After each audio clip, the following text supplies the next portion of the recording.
Hello, ladies and gentlemen. Good morning once again, and welcome to Bell's Consulting SME Roundtable. It's always a pleasure to have you here. Good morning, good afternoon, and good evening from wherever you're watching us from. We are very excited to have you here today. As usual, I would, of course, run through what we do here at Bell's Consulting. Bell's Consulting, I beg your pardon, is a management consulting firm that provides services to aid organizations in achieving their growth and expansion targets. At Pels, we are committed to strengthening the internal processes and practices of organizations. We have, of course, so far supported over 200 startups by helping them to build a system that consistently delivers results for them. This show, of course, and every other show on the SME Roundtable is proudly in partnership, of course, with Fact Corner and Cam TV. Today we have an amazing guest here, a very beautiful guest, of course. He's going to, of course, be telling us a lot of things about his firm, about his company. He is the Managing Director of G126 Continental Travels Limited. His name is Mr. Boboye. Ladies and gentlemen, please welcome Mr. Boboye on the show today. Hello, good morning, and welcome, sir. Good morning, Mr. Felix. Thank you for bringing me on board your wonderful show. I've been an active follower of what you are doing, and I must say that I'm impressed by what Press Consulting is doing. Thank you for the good job done so far, and we hope to see you continue and even become better as we all try to make the SME sector of our dear nation a better one. Thank you very much, and kudos to the team. Yeah, I'm happy Thank to be you. here. Good morning, everybody. Thank you. Great to have you here once again, sir. Could you please tell us about yourself, a little bit about yourself, sir? Okay, my name is Boboye Gboyega. I'm from Akure. I went to Unity Secondary School, Ekumi Akoko, and from there I went to University of Lagos. I did my diploma in Geography and Planning Science, then my BSc Geography and Planning Science with bias in geomorphology. Then I did my master's in remote sensing and geomorphology from the same university, University of Lagos. Um, I love fun. I love to take time out to rest. I love to be in company of so many people, relaxing and enjoying life. And also, I'm a man that is committed to legacy. I believe so much in what you leave behind, not just uh, which is going to be as a result of the quality life that you are living right now. So uh, pretty much that's just about me. I'm from a family of five. My dad is not alive. I have my mom and I have my two wonderful brothers. Thank you. That's nice to hear. Thank you so much for telling us about yourself. Yeah, we'd like to know a little bit about, a lot more, of course, about G126 Continental Travels Limited. So if you don't mind, please give us like an insight as to what G126 Continental Travel Limited is all about. Okay, thank you. G126 Continental Travels Limited is a travel management company. And what we mean by a travel management company, because in this part of the world, most people are used to travel agency, like an agency that just gets your travel packs for you. But we are not just an agency. We manage people's trips.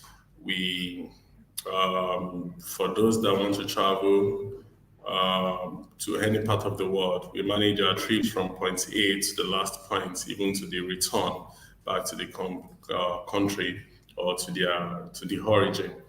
So, G126 Continental Travels is an IATA certified agency, which means we have direct stock with airlines and we sell their stocks. And we don't just service working clients, we also service agencies, other agencies, they issue their tickets with us. And also, we advise people on visa processing because we have a deep understanding of the sort of profile that some of these embassies are looking for.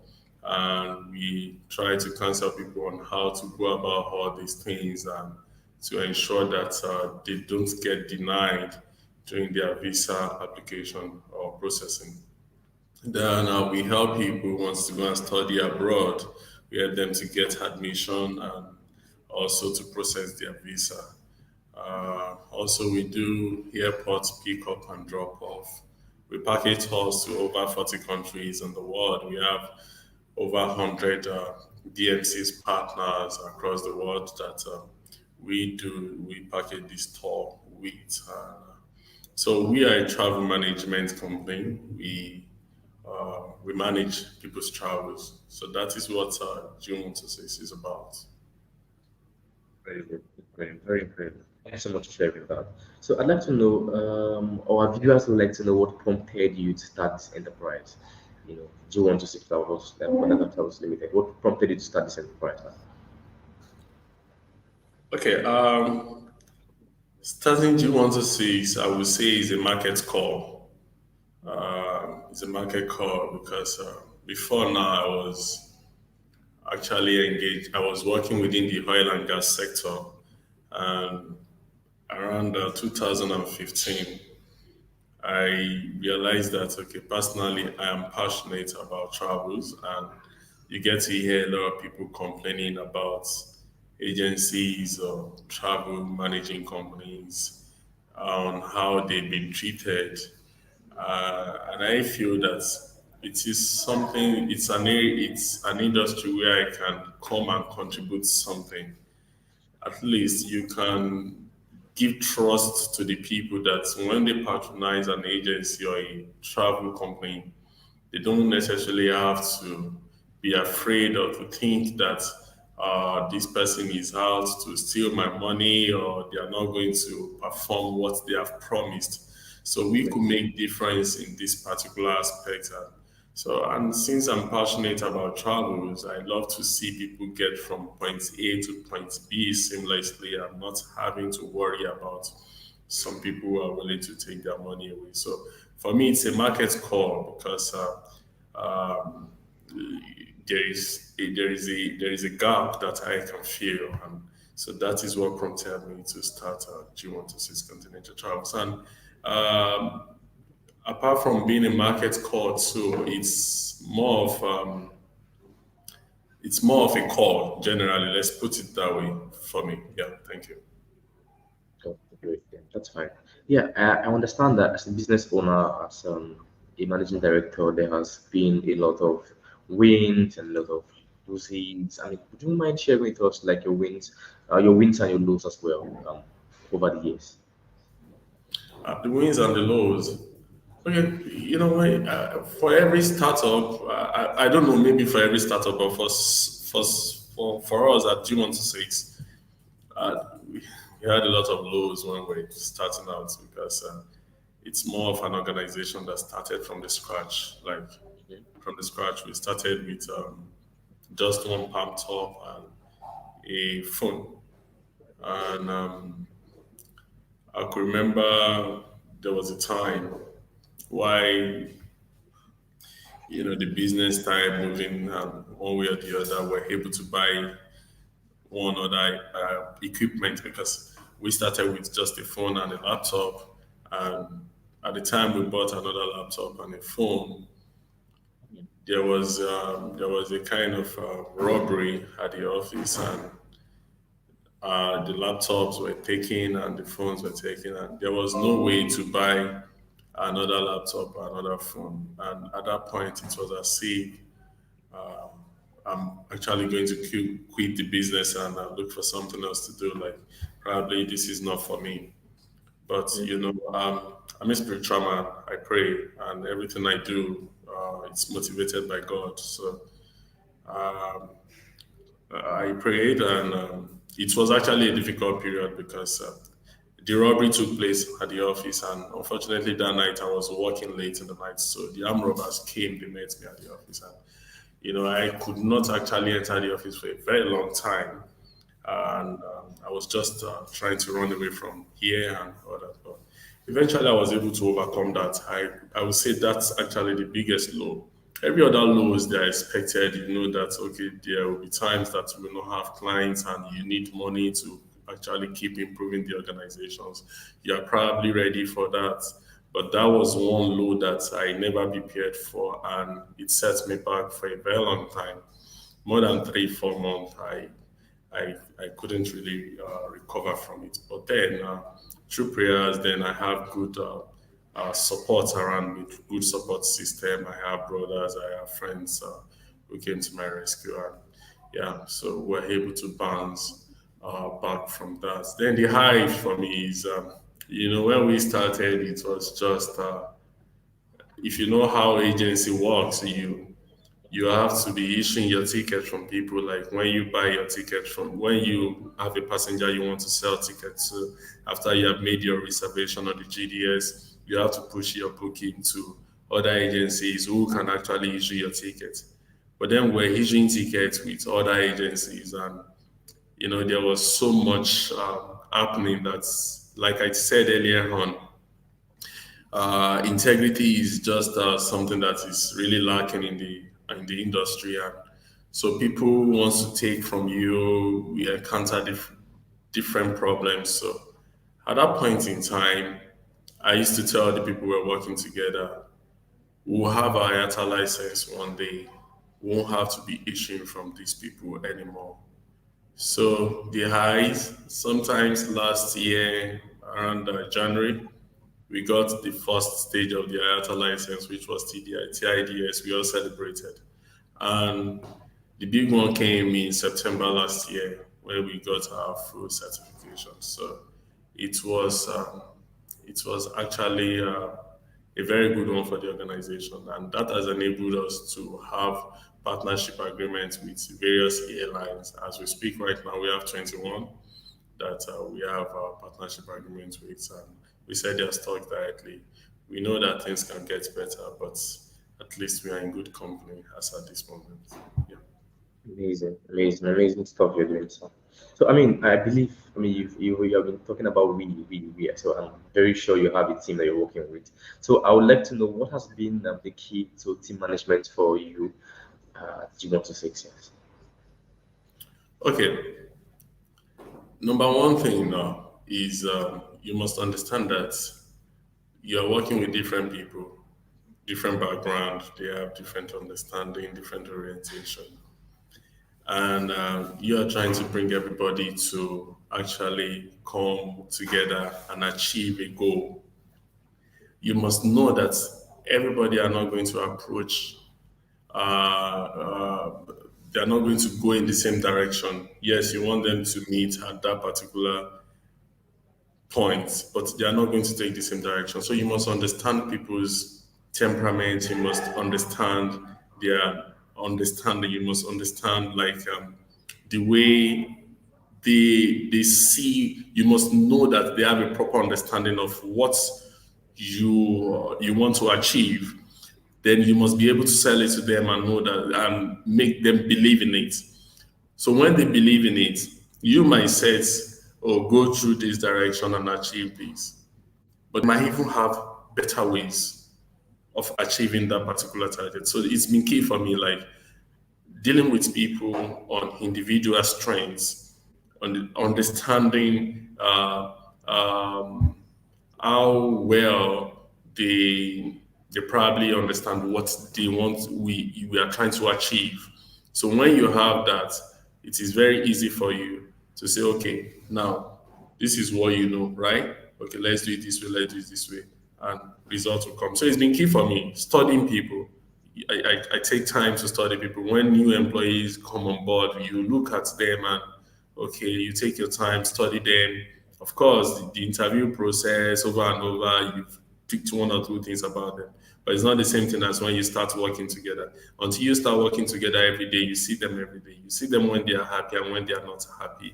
Then you see you study things that gets them to be happy like that. So when you have this data and you are able to say, yeah, I'll probably mention data because that is the way I take it from time to time. I work with people a month to then once you have a full understanding of the way they are, the way they work, then you start dealing with them from that angle to ensure just to be able to achieve your common goal. Yeah.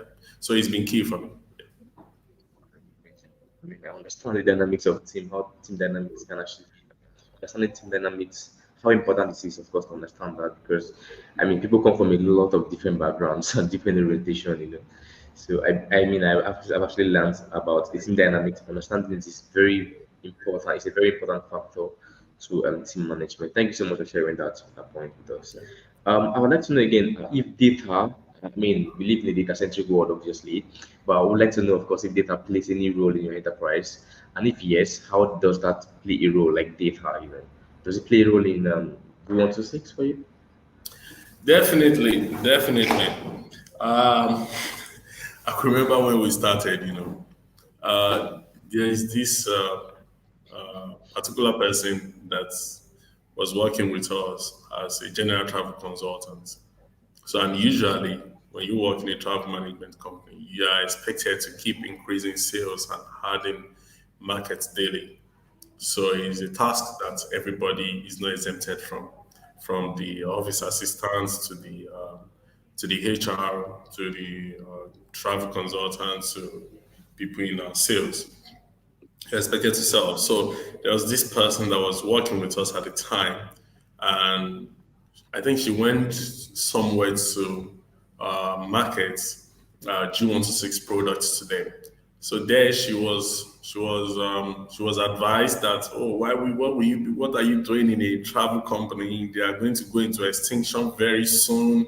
There is a projection that this and that and that. So when she came back, it actually got to me, when she shared those things with me, it actually got to me. But like I told you earlier on, my comments with G126 number one is a call and also a market call as well. So I sat down and yeah, as I will always do, I prayed, then I I tried to get data about our travels in the world travels. So I looked at the traffic volume that is in Asia. I looked at that of America, that is North and South America. Then I looked at the one in Europe. Then I looked at Africa. Then, based on the data, I was able to figure out that the potential of travel in Africa is actually not being harnessed presently because when you look at the traffic volume in Africa compared to the rest of the world, it's actually very low. Where you have like 30% or 20% in some other parts of the world, you have like maybe like 9% currently in Africa. And then I figured out that a lot of people are not even aware of the fact that they can travel to some certain countries with just their passport and their tickets. And a lot of people don't even know, a lot of people don't even have passports. So from there, I was able to figure out that, okay, there is so much potential for the organization within the industry. So it's not just what anybody is saying. The data opened my eyes to it that, okay, if travel is still going on in all these countries and new agencies are coming up and they are only growing stronger and stronger. So, yes, it helped me at that point in time. Then another time that data really helped us was after the COVID, because myself and the then HR, Ifamangoke, we sat down, for like 2 weeks, we tried to like gather secondary data about organizations across the world. So we actually divided it into segments. She took some part, I took some part. Then we analyzed them based on how long they've been in existence and what they are doing and the way they have transformed from one level of travel management to another level, how they have expanded and things like so. Data has actually really helped this organization to where we are, and we make good use of data even as at this moment. And it's key to where we want to go because you must be able to make informed decisions. So you can't just go in and make a decision and say, okay, I'm doing this, I'm doing this. You must analyze properly and know that, okay, yeah, here you need to do this, there you need to do that. Yeah. So data has been a very important aspect of what we are doing and what we will still do going forward. Thank you so much for sharing that. Then for next one, we'd like to know about the customer feedback. So it's like a series of questions. So customer feedback, bookkeeping, financial management. Um, What do this mean to you as an enterprise? What do this mean to you to G126? Customer feedback, I take it again, bookkeeping and financial management. What do this mean to you in G126? Customer feedback. It's Mhm. very, very, very important. Like here in G126, what we used to tell ourselves is if you cannot service a client to the point that you get a positive feedback from that client, then there is no need for you to be here. As an organization, from the beginning, we are intentional about the feedback we want to get from our clients, and it informs the way we service them. We want to get positive feedback from our clients. So, majority of our client base is from returning customers and people that based on referrals rather returning customers and referrals. And every day when people call and they say, oh, somebody gave me your number and say, oh, somebody, this person, that person. So it's always somebody that we have serviced in time past. And it's something that we are really proud of in this organization because if you cannot provide quality service for clients, there is no need for you to be in service. So customer feedback means so much for us in this particular organization. Then bookkeeping, financial accounting. If you don't have a proper one, if you don't have a proper bookkeeping, you don't have a good financial forecast, and because all these things are going to inform you on how you manage your resources and how you allocate them, and it's going to also help you to understand what you need and what you don't need per term. And this is very, very important to us at G126, and it's something that we are not taking lightly. It's actually any organization that wants to grow. This aspect that you have mentioned, there are aspects that has to be thoroughly looked into and taken seriously. Yeah. Thank you so much. So the next one now, we'd like to know if you'd say your organization has impacted by any government policy. Has any government policy impacted the organization so far since it started? Please, can you come again? Yeah, would you say your organization has been impacted by government policies? Like, would you say G126 has been impacted by government policies so far? I mean, since you started um, the organization. Well, I think yes, yes. You can't. There is no way an organization can function in isolation, and the growth of an organization or whether an organization grows or not, it's you have to look at the policies that that are in place within that particular country. A lot of government policies, from tax to um, they actually affect us. Some of them affect us. Some of them they are good for us. But generally, post COVID, when you look at other foreign, uh, when you look at other countries and you look at organizations like us, like ours, in those countries, and you look at how governments really supported them through various policies to ensure that they are able to continue and keep growing, then you probably wonder why we did not get similar policies to favor us in this part of the world. But nevertheless, we all understand the current situation of the country, and we know that, yeah, maybe as time goes on, things will get better. But every organization is impacted by the policies of government. Like a lot of people now, they cannot get some certain certification because of some certain policies that have been put in place, which is actually restricting the restricting IATA from certifying some people. They can't certify them because there are some certain certificate that the government has insisted that they need to get. Also, some policies that concerns travels. The majority part of Nigerian population that travels abroad, some of them they go to visa-free countries, and some certain visa-free countries they are not really interesting to travelers. But when you talk about a place like Dubai, yeah, a lot of people wants to go. But you can see there has been this particular issue between both of them as regards you do this, we don't do this, and the government came out strongly and said, okay, these are what we want concerning this and that. And they've not been able to resolve it. It has affected the industry a whole lot and it has affected us.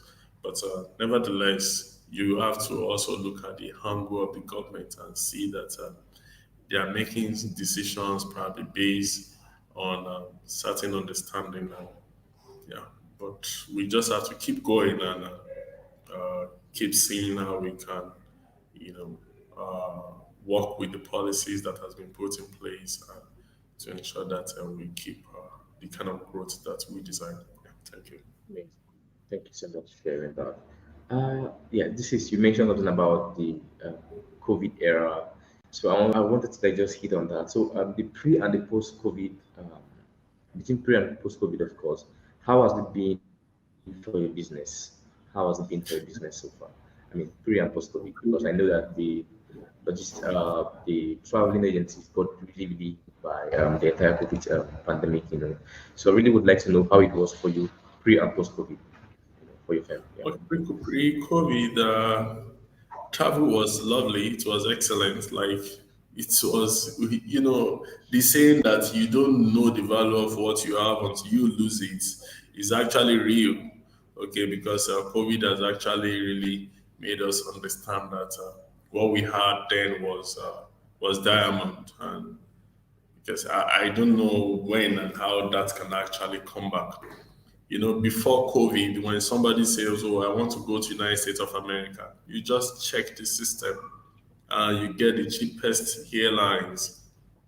You send the first cheapest three to the client, except when the passenger is saying, "I want a specific airline." So when you check like that, you just send it without having to bother yourself about the COVID policy or rules that governs this particular country where the airline is going to stop first or like that. But it is not like that anymore.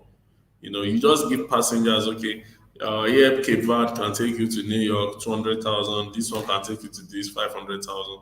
And people will pay their money and buy their flight tickets, and they'll be at the airport to check in and to go. Those times we check people in, we're able to get them their boarding pass. They travel without too much problem. All we had to deal with them was just passenger getting to the airport late. But now, when you want to book a flight ticket for a passenger, you need to ask, what kind of visa do you have? Because this particular country is taking just this particular visa. Okay, before you go, are you on amber list or you are on a green list or you're on red list? You have to look at the country. So there is just so much. You Yeah. can't come now and say you are going to UK and you want to fly any airline. It's not possible. If you are going to UK, you can just fly 4 airlines as at this moment. Virgin Atlantic, British Airways, Air Maroc, and Qatar Airways. If you buy any other airline, you spend a lot of money because you have to pay for the government approved quarantine facility, which is going to cost you a whole lot. But when you fly the ones on amber list, you can quarantine at your own designated place, not just anywhere that the government is going to approve for you. The same way, if you are going to United States of America, you can't just go and say you want to buy any airline. You have to buy a particular airline. Either you go with Delta or Qatar Airways. So that way, it has actually affected the travel industry. Then also the number of people traveling has dropped drastically. It's just now that we are hoping that things will keep picking up. A lot of organizations they were not able to recover from the effect of COVID-19, and it affected us a whole lot.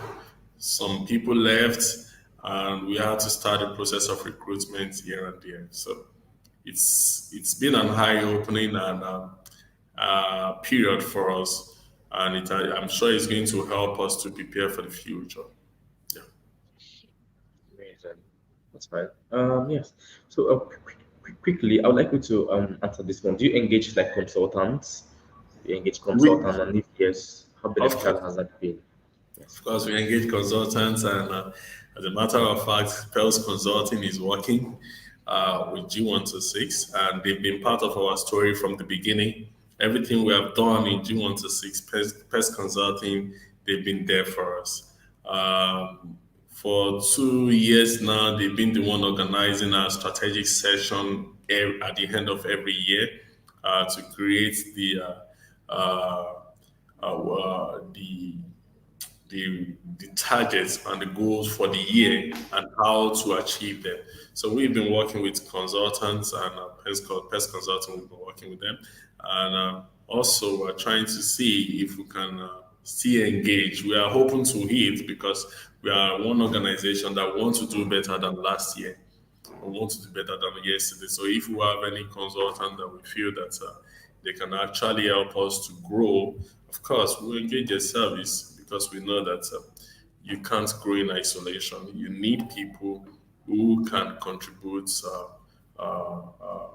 quality knowledge and help you improve your process and operations. Yeah, you need it. Beautiful. So, wrapping up, would like to know, like, do you have parting words for other social entrepreneurs? Do you have words for like other business owners? Just parting words, very much. Okay, I think generally what I've seen in Nigeria is that people celebrate too early, and if you celebrate too early, it takes your eyes off the possible dangers that you might face.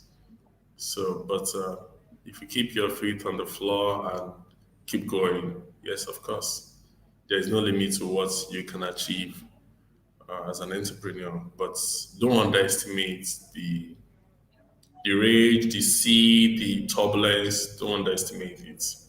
Just be prepared as it comes. Then make good use of data to help you make informed decisions.